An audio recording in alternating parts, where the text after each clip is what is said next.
Hello students, मेरा नाम उमेश कुमार है। जैसा कि आप जानते ही हैं कि अगली जो वीडियो मैं बनाने वाला हूँ, जो आपके बीएससी फर्स्ट सेम के क्या स्टूडेंट, बीएससी फर्स्ट सेम के जितने भी फॉर्मूलेज हैं, क्या हैं फॉर्मूलेज, तो सारे के सारे फॉर्मूलेज हम लोग इसमें रिकॉल करेंगे। ठीक है, फॉर्मूलेज। तो फॉर्मूले से भी आपको काफ़ी क्वेश्चन देखने को मिल सकते हैं। तो पहला है सीक्वेंस। सीक्वेंस क्या होती है? मैपिंग होती है नेचुरल नंबर से लेके रियल नंबर तक, ये नोटेशन होता है सीक्वेंस का। ठीक है, उसके बाद बात करते हैं बाउंडेड बिलो सीक्वेंस कौन सी है। तो बाउंडेड बिलो सीक्वेंस ऐसी सीक्वेंस होती है जिसमें एक ऐसा नंबर मिल जाए जिससे सारे नंबर छोटे हों, तो बाउंडेड बिलो सीक्वेंस कहलाती है। जैसे कि मैंने कोई सीक्वेंस ली, मान के चलिए 1 2 3 4 डॉट डॉट डॉट, तो उसकी बाउंडेड बिलो सीक्वेंस कहलाई क्योंकि सारे टर्म हर एक नंबर से बड़े हैं। ठीक है, और ऐसे ही बाउंडेड एबव। बाउंडेड सीक्वेंस क्या होता है? इसमें लोअर बाउंड और अपर बाउंड दोनों होती है, उसे बाउंडेड सीक्वेंस कहते हैं हम लोग। सुप्रीमम की डेफिनेशन होती है लीस्ट अपर बाउंड और इन्फिनिटी की वैल्यू होती है ग्रेटेस्ट लोअर बाउंड। ठीक है, अब लिमिट ऑफ अ सीक्वेंस क्या होती है? Limit of a sequence definition होती है, ये डेफिनेशन है लिमिट ऑफ अ सीक्वेंस की, ए n minus A N less than epsilon. ठीक है स्टूडेंट, अगला है नल सीक्वेंस। क्या कहते हैं? जो सीक्वेंस की लिमिट जीरो होती है, जिस सीक्वेंस की लिमिट क्या होती है? जीरो होती है, उसे हम कहते हैं नल सीक्वेंस। ठीक है स्टूडेंट, अगला है लिमिट पॉइंट। तो limit point of a sequence की डेफिनेशन ये होती है, अगर आप मान चलिए -1 की पावर n के लिमिट पॉइंट ढूंढना चाहते हैं, तो आपके हो जाएंगे -1 1 -1 1। तो उसके बाद दो लिमिट पॉइंट होंगे, एक -1 होगा और एक 1 होगा आपका। ठीक है, ड्राइव सेट क्या होता है? लिमिट पॉइंट के सेट को हम बोलते हैं ड्राइव सेट। ठीक है, लिमिट पॉइंट के सेट को बोलते हैं हम लोग ड्राइव सेट। अब ये अगला पॉइंट है, every bounded sequence has a limit point. ये ध्यान रखना, अगर कोई सीक्वेंस बाउंडेड है तो उसके पास लिमिट पॉइंट होगा। The set of limit points of a bounded sequence is bounded. ठीक है, इस चीज को भी ध्यान रखना। अब बात करते हैं लिमिट सुपीरियर और लिमिट इंफीरियर। तो ग्रेटेस्ट लिमिट पॉइंट होता है उसे लिमिट सुपीरियर कहते हैं, greatest limit point smallest limit point होता है उसे लिमिट इंफीरियर कहते हैं हम लोग। ठीक है, अगला पॉइंट स्टूडेंट, कौची सीक्वेंस क्या होती है? तो कौची सीक्वेंस डेफिनेशन होती है, लगातार दो सीक्वेंस के टर्म के बीच की दूरी कितनी होनी चाहिए? ना के बराबर। तो मॉड में a n minus a m less than epsilon होना चाहिए। ठीक है, अगला है कौची फर्स्ट थ्योरम। तो कौची फर्स्ट थ्योरम क्या कहते हैं? अगर सारे टर्म कैसे हैं? पॉजिटिव है, अगर ए एन की वैल्यू कहा जा रही है एल पे, तो उसका पद मतलब एवरेज, मतलब पदों का योग बट्टे पदों की संख्या भी कहा जाएगी एल पे हो जाएगी। ये कौची फर्स्ट है। ऐसे कौची सेकंड क्या कहती है? अगर ए एन की पावर 1/l कहा जा रही है एल पे जा रही है, कहाँ पे जा रही है? एल पे। तो ध्यान रखना उसका रेशियो है वो भी एल पे जाएगा। एक बात ध्यान रखना, अगर एल की वैल्यू 1 से कम है तो कन्वर्ज करेगी, 1 से ज्यादा है तो डाइवर्ज करेगी, और एल की वैल्यू 1 आ गई तो कांट भी से कुछ कह नहीं सकते। ठीक है, अब बात आती है कि मोनोटोनिक इंक्रीजिंग सीक्वेंस क्या होती है।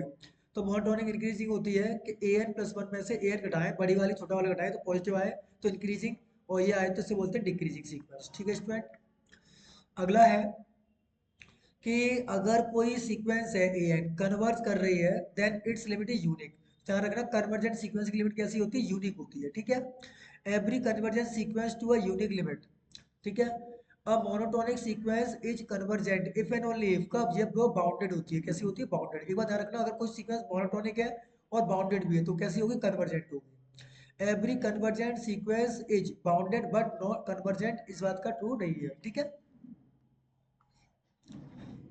हर एक कन्वर्जेंट सीक्वेंस बाउंडेड तो होगी, पर हर एक बाउंडेड कन्वर्जेंट सीक्वेंस बाउंडेड हो भी सकती है, नहीं भी हो सकती। ठीक है, every convergent sequence is Cauchy, और एवरी कॉची इज कन्वर्जेंट, ये ओनली रियल लाइन पर है। किस पर है?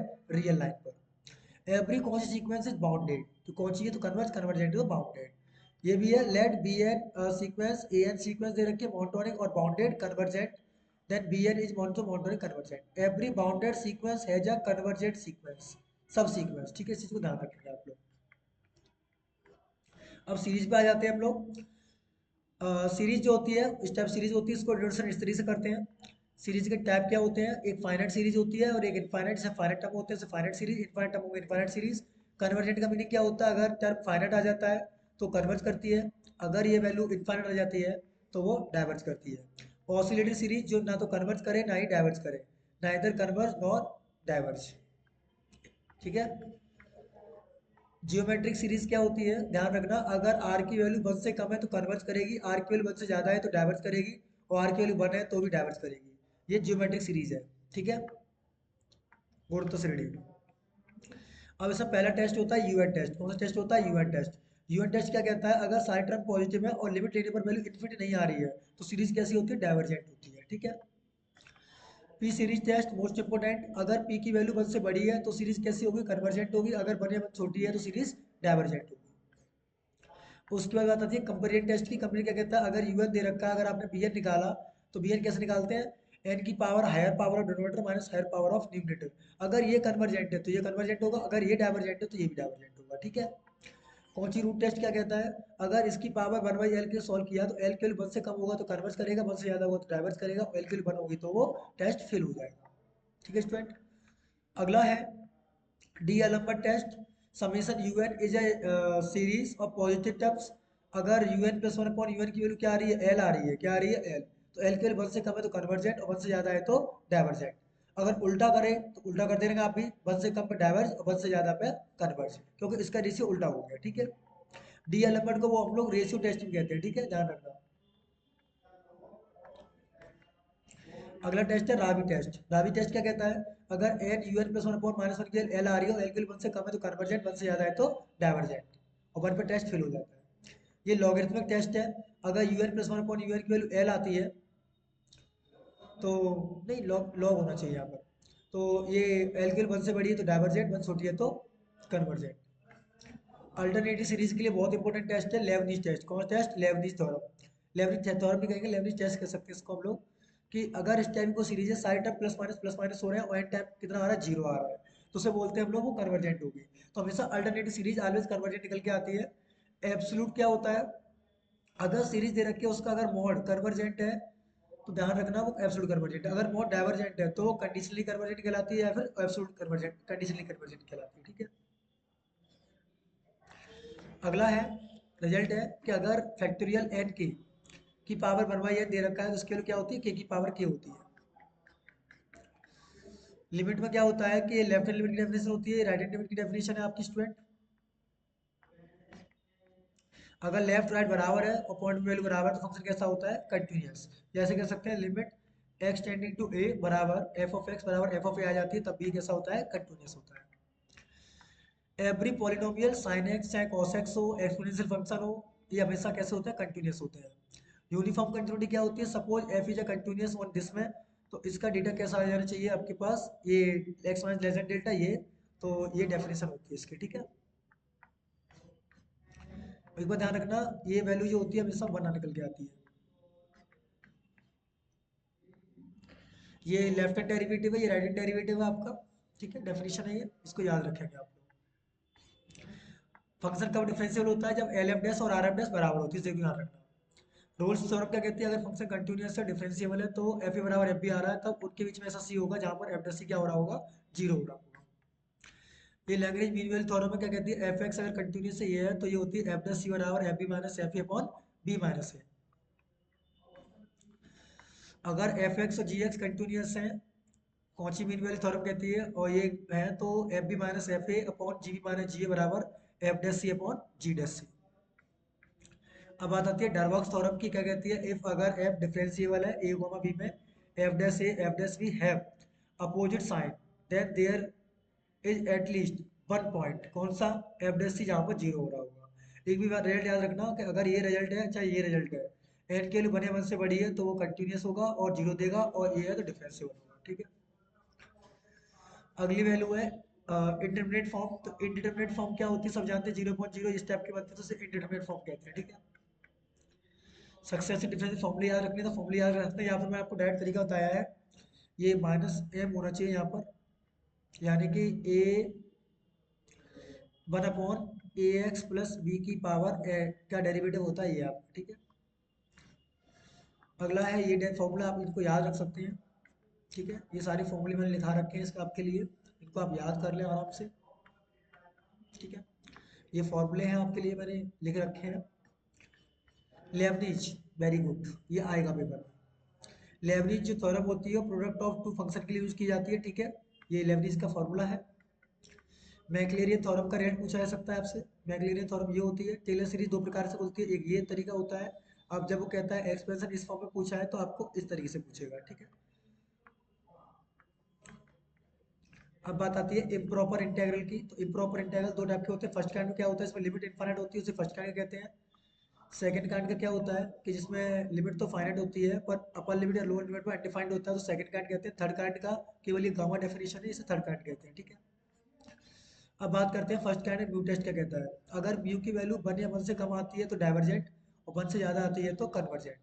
और म्यू के निकालने का तरीका होता है higher power of denominator minus higher power of numerator, ठीक है। और ये वैल्यू फाइनाइट होनी चाहिए।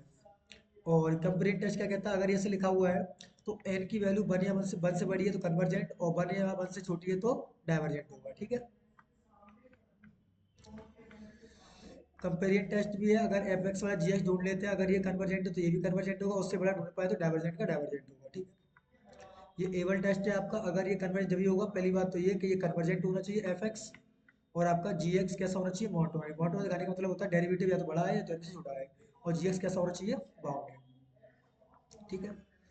एक ये रिजल्ट है कि ये आपने 8th 10th 12th क्लास में पढ़ा होगा कि सम को हम इंटीजर की फॉर्म में चेंज कर सकते हैं। ध्यान रखना, आर वाई एन को हम लोग एक्स से करते हैं और 1/n को डी एक्स से करते हैं। और लिमिट निकालने का तरीका होता है कि लोअर जो लिमिट दे रखी है उसमें एन का डिवाइड और यहाँ पर एन टेन इंटू कर लेते हैं तो निकल के आ जाता है, ठीक है। जैसे मान चलो समेशन एन की वैल्यू 1 से लेके एन दे रखी है, उसकी लिमिट निकालनी है, तो हम क्या करेंगे, एन का डिवाइड देंगे तो 0 आ जाएगा, एन का डिवाइड देंगे तो 1 आ जाएगा, ठीक है। हाँ, ये ध्यान रखना, बीटा एम कॉमा एन का फॉर्मूला ये होता है आपका एक ये रिजल्ट आप याद रख सकते हैं, एक ये रिजल्ट आप याद रख सकते हैं। गामा एन माइनस वन की वैल्यू ये होती है, गामा एन प्लस वन की वैल्यू एन गामा एन होती है, गामा 1/2 की वैल्यू रूट पाई होती है, ठीक है। इसी तरह रखना, gamma N plus one factorial N ये वैल्यू बराबर होती है, ये रिलेशन है इसका। गामा एन की वैल्यू ये होती है, गामा इस ये होता है आपका, इसकी वैल्यू ये होती है, इसकी वैल्यू ये होती है आपकी, ठीक है। Gamma M plus 1/2 value check करेंगे तो रूट पाई ये आ जाएगी आपकी, ये आपका डुप्लीकेशन फार्मूला है। इस रिजल्ट को भी याद रख सकते हैं आप लोग। 0 से इन्फिनिटी एक्स की power alpha minus one upon 1 plus x, इसकी वैल्यू होती है pi upon sine alpha x. अब ये रेक्टिफिकेशन, रेक्टिफिकेशन क्या होता है, लेंथ को फाइंड करने की प्रोसेस को हम लोग रेक्टिफिकेशन कहते हैं। तो रेक्टिफिकेशन के फॉर्मूला जो होता है, आपको पहले एस निकालना आना चाहिए। ये कुछ एस के फॉर्मूले हैं डी एस के, ये आपको याद होने चाहिए, ठीक है। ये पोलर फॉर्म में है, आप इनको याद रख सकते हैं, ठीक है। ये रिजल्ट है एक, D S upon d are की वैल्यू ये होती है और एस की वैल्यू ये होती है, ठीक है। ये आएगा 100%। एक बात ध्यान रखना, अगर आपके पास सर्कल है तो सर्कल का पैरामीटर होता है 2 पाई वाई, और अगर आपके पास ये लूप दे रखा है इसका होता है 4 अपॉन रूट 3, ये दे रखा है तो इसका होता है इतना। इनको आप याद रख सकते हैं।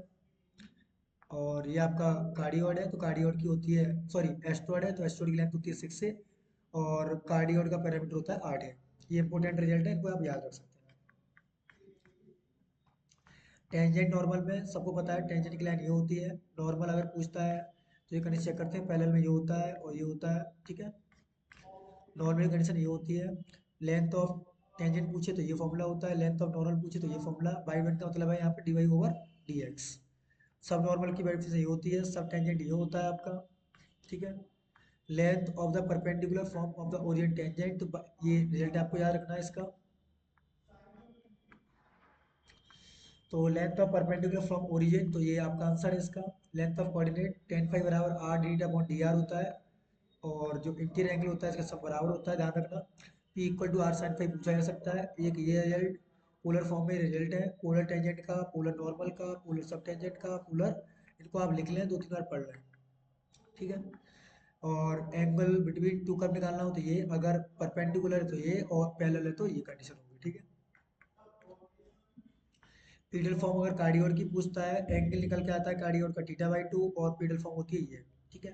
इस चीज़ को ध्यान रखना, इंपॉर्टेंट रिजल्ट है। और पैराबोला होता है तो पैराबोला की होती है, बता रहा हूँ मैं आपको, चलिए। ये रो है, कार्टेशियन फॉर्म में ये फॉर्मूला होता है रेडियस ऑफ कर्वेचर का आपका, इंट्रिंसिक में ये होता है, और पोलर में ये होता है, और पीडल में ये होता है। इनको आप लिख लेना, 2 सवाल यहाँ से मिल जाएंगे आपको, ठीक है स्टूडेंट। अगला है आर स्क्र बराबर 2 AP, तो इसका रेडियस ऑफ कर्वेचर ए आता है। अगर आर बराबर साइन अल्फा है, इसका रेडियस ऑफ कर्वेचर ये निकल के आता है। पी स्क्र बराबर आर है तो इसका रेडियस ऑफ कर्वेचर ये निकल के आता है, ठीक है। एक बार ध्यान रखना, 1/p² बराबर 1/a² प्लस 1/b², ये रिजल्ट है, आप इसे याद रख सकते हैं। ये भी पैरामीट्रिक फॉर्म दे रखी है इसकी, इस चीज़ को ध्यान रखना। एमडब्ल्यू निकालने का तरीका होता है, या तो आप जिसके रेस्पेक्ट में निकालें उसका डेरिवेटिव जीरो कर दें, या b² आप 4ac कर दें। तो सब इंपॉर्टेंट क्वेश्चन है, इसके लिए आप कर सकते हैं। जैसे पहला क्वेश्चन है, दो तरीके से कर सकते हैं, एक तो डेरिवेटिव को जीरो करके, या फिर इसे क्वाड्रेटिक बना के। कैसे बना के? क्वाड्रेटिक बना के, ठीक है। तो कुछ इंपॉर्टेंट क्वेश्चन लिखे रखे हमने आपके लिए, ये पेपर में एग्जाम में आ सकते हैं, ठीक है। तो इसका जो एमडब्ल्यू निकल के आता है, लिफाफा निकल के आता है, पैराबोला निकल के आता है, y² 4x निकल के आता है। ये सर्कल का होता है, x² प्लस y² बराबर a² है, ठीक है। चलिए, असिम्प्टोट्स हमारे पास दो टाइप के होते हैं, एक पैरेलल होता है और एक ऑब्लिक होता है। ऑब्लिक का निकालने का तरीका होता है, एक्स के वैल्यू 1 और वाई की वैल्यू m पुट करते हैं, कहाँ तक? इतने दिन रखते जाते हैं, फिर लास्ट को जीरो। अगर डिफरेंट वैल्यू आ रही है तो ये फॉर्मूला, सेम वैल्यू आ रही है तो इसी की ये फॉर्मूला यूज करते हैं, ठीक है स्टूडेंट। ये क्वेश्चन कराया हमने, तो देखो 3 डिग्री तक चेक करिए, पहले पुट किया, फिर 2 डिग्री तक पुट किया, फिर ये इसको जीरो कर रखा, m की वैल्यू डिफरेंट आई है, डिफरेंट के लिए ये फॉर्मूला यूज किया। तो हमारे पास फिर किस में रखते हैं? y बराबर mx प्लस c में रख देते हैं, ठीक है। अब असिम्प्टोट्स निकालने का पोलर कोऑर्डिनेट में क्या होता है? तो 1/r बराबर एफ ऑफ थीटा होता है, ठीक है। पुट करते हैं, फिर ये रिजल्ट, फिर उसके बाद ये, और ये डेफिनेशन होती है पोलर की, ठीक है। क्लियर, ध्यान रखना। अगर r sin थीटा बराबर a है तो उसका फॉर्मूला निकल के आता है, इसको आप कर लें आराम से घर पे, ये हो जाना चाहिए आपसे, ठीक है। हाँ, यूपीएफ की डेफिनेशन ये होती है, लोअर डरबॉक्स सम की निकालने की ये होती है। अब जानते हैं, इसका रेट मैंने आपको वीडियो करा रखा है। ये value supremum of infimum value this होती है, ये वैल्यू पता होनी चाहिए आपको। ये लिमिट को जोड़ के लिख सकते हैं हम लोग, ये पता होना चाहिए आपको। ये भी रिजल्ट आपको मैं लिखा रखा है। प्रॉपर्टीज क्या है? अपर रिवर्स सब ज़्यादा होता है, अपर इंटीग्रल बराबर होता है, ये लिमिट है, ये लिमिट है। रिजल्ट है आपके पास। अगर P1 P2 पार्टीशन है तो ध्यान रखना, लोअर वाला ज़्यादा हो जाता है, अपर वाला कम हो जाता है, तो यहाँ पर अपर आएगा, ठीक है। थोड़ा गलत हो गया। डरबॉक्स थ्योरम ये याद रख सकते हैं, इसकी डरबॉक्स थ्योरम ये होती है, अगर कुछ जुड़ेगा तो घट जाएगा, बढ़ जाएगा, और ये घटेगा तो ये हो जाएगा। ये डरबॉक्स थ्योरम है। इसको ध्यान रखना कि यूपीएफ माइनस एलपीएफ की वैल्यू क्या होती है? लेस देन एप्सिलॉन होती है। ये रिजल्ट मैंने आपको कराई रखे हैं कि ए से बी और 1/n को dx से, इसको इससे करते हैं, ठीक है। अगला है क्या?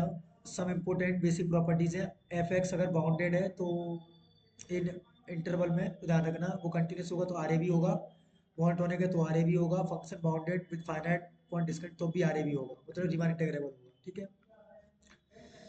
अगर फंक्शन बाउंडेड है और ये है तो उसके पास डिस्क्रीट पॉइंट है तो भी वो रीमान इंटीग्रेबल होगा। ये रिजल्ट आप याद रखेंगे, मॉड अंदर चला जाएगा तो वैल्यू बड़ी हो जाती है, ठीक है। अगली थ्योरम है कि एफ अगर आर ए बी है और ए इससे छोटा है तो ध्यान रखना इसका रिजल्ट आता है ये, ठीक है। अगला है आपके पास थ्योरम 3, अगर एफ आर ए बी में आती है तो कि अगर कोई नंबर है तो कांस्टेंट बाहर आता है, इंटीग्रेशन हम सब जानते हैं। फंडामेंटल थ्योरम ऑफ कैलकुलस क्या कहती है कि आपके पास एफ डैश है तो एफ डैश बी, ये रिजल्ट पूछा जाएगा इस नाम से, फंडामेंटल थ्योरम ऑफ कैलकुलस क्या है। ये इंटीग्रेशन के फॉर्मूले आ गए, ये आपका जो फॉर्मूला होता है ये लेबनिज फार्मूला है, तो ये वैल्यू होती है तो इसकी कंडीशन होती है ये, ठीक है। इसको ध्यान रखना, ये फार्मूला है आपका, इस टाइप का होगा तो डिसिलेट के लिए आपकी ये रिलेशन होता है, इसको ध्यान रखेंगे आप लोग, ठीक है। आर वेक्टर को जानते हैं आप, आर वेक्टर ये होता है, ये वेलोसिटी के लिए होता है, एक्सेलरेशन के लिए ये होता है आपका, और ये कंपोनेंट है, ये ध्यान रखना, फॉर्मूलेज आपके आ सकते हैं। यूनिट वेक्टर की वैल्यू ये होती है, ये डेल वेक्टर की वैल्यू होती है, ध्यान रखना। और if F is any vector तो डाइवर्जेंस कैसे दिखाते हैं? कल क्रॉस से निकालते हैं हम लोग, फिजिक्स से पढ़ाई होगा आप लोगों ने। डाइवर्जेंस ऑफ आई ए पूछे तो ये रिलेशन आपको लिख लेने हैं पेज पेज पर, ये सारे रिलेशन लिख लेने हैं आपको, ठीक है, ये सारे, ये वाले, ठीक है। उसके बाद अगर आपको कोप्लेनर प्रूफ करना है तो ये, अगर सॉलिनॉइड प्रूफ करना है तो डाइवर्जेंस जीरो, अगर इररोटेशन प्रूफ करना है तो कर्ल जीरो, ठीक है। ध्यान रखना ग्रीन्स और गॉस स्टॉक्स में अगर ग्रीन है तो कुछ इस तरीके से, ठीक है। ये रिजल्ट आप याद रख सकते हैं, ग्रीन थ्योरम का फॉर्मूला।